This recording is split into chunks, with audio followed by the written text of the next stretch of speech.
Geliyor inşallah.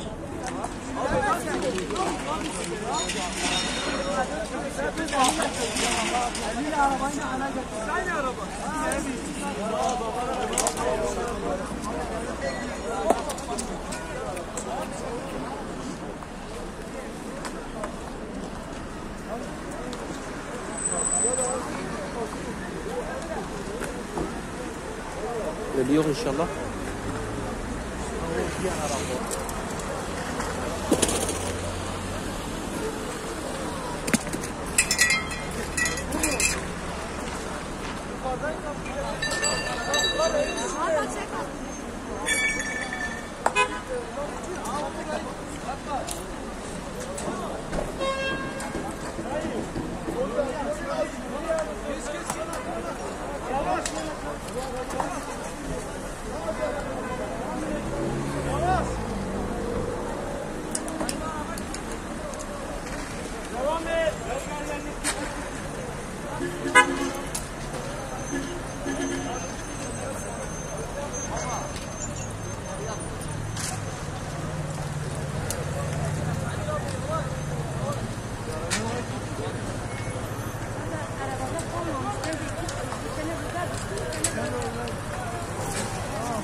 Kaç tane araba çıktı?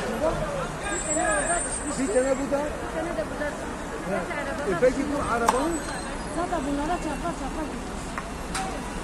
Bu zaten bir çok güzel. Ya abla ne biçim oldu bu dilege ya? Nece dilege Ha o taraftan geldi, o taraftan.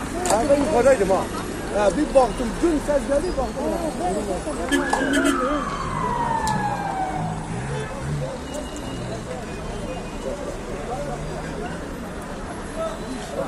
Yaralı 2 kişi mi var sadece?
Ben ne zaten?